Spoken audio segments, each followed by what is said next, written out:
I'm walking through the Brooklyn Botanical Gardens.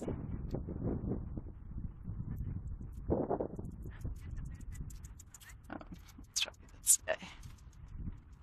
And I'm going to try to find Roderick O'Mara's treehouse, which I think is at the other end of the garden.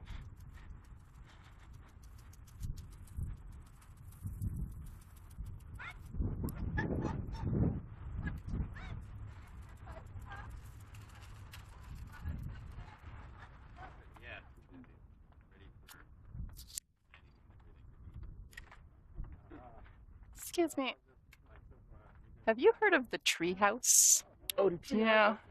Just follow this path right here. Yep. And just exit there. You see straight ahead. That's Okay. a tree nest. Okay, thank you very much. Okay.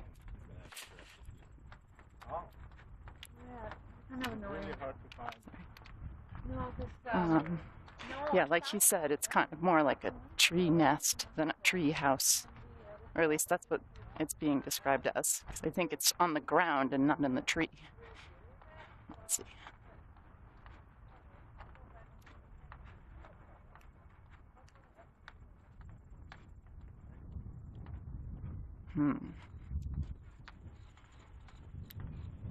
I should have listed a little more carefully. I'm not sure which way to go here.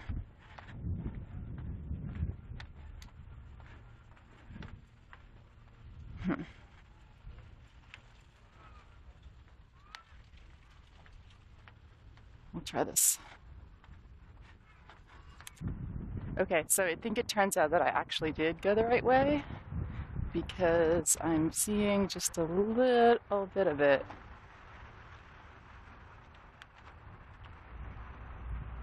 Can you see it way over there? Here it is. Oh, there's some people in there.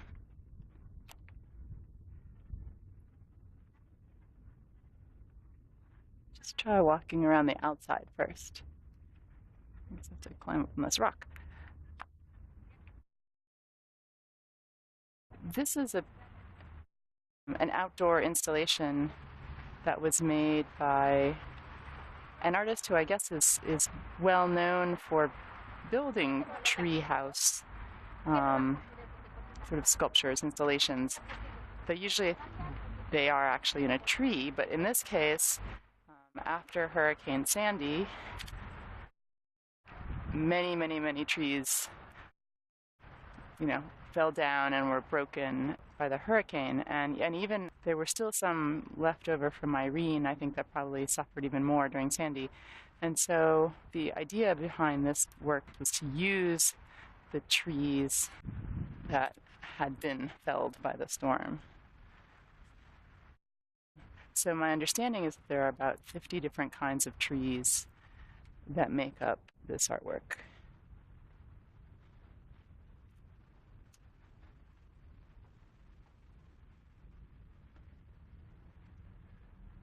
I'll walk all the way around it here.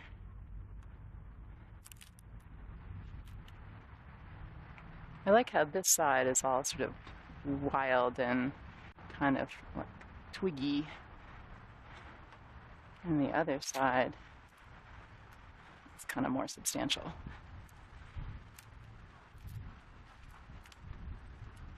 We got a couple of visitors. We're going to check it out.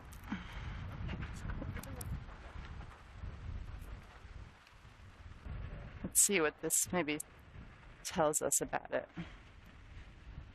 From the record-setting heat waves to the early wet snows, the past few years have brought unexpected weather events in our region. A series of catastrophic storms, an unprecedented tornado, the worst snowstorm in 60 years, and 2 hurricanes has resulted in the loss of more than 100 mature trees and shrubs, all of which were historically and botanically significant.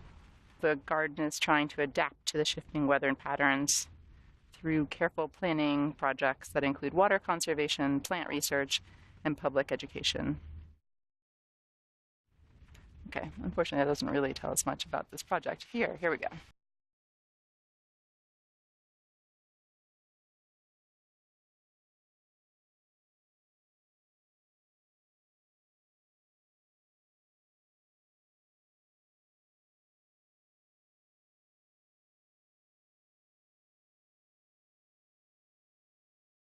Let's try to go up it.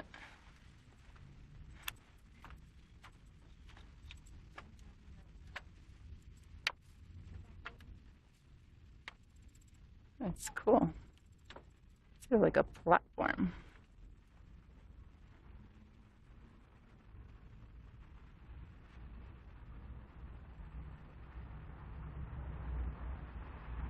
Like a bench there. It's interesting because it kind of does have that treehouse feel because you're kind of protected and you're a bit up high or higher than everyone else.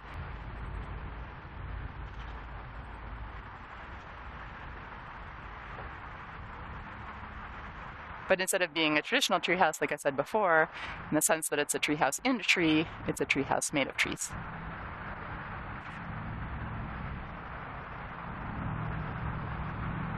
It's neat how they did the stumps, stairs.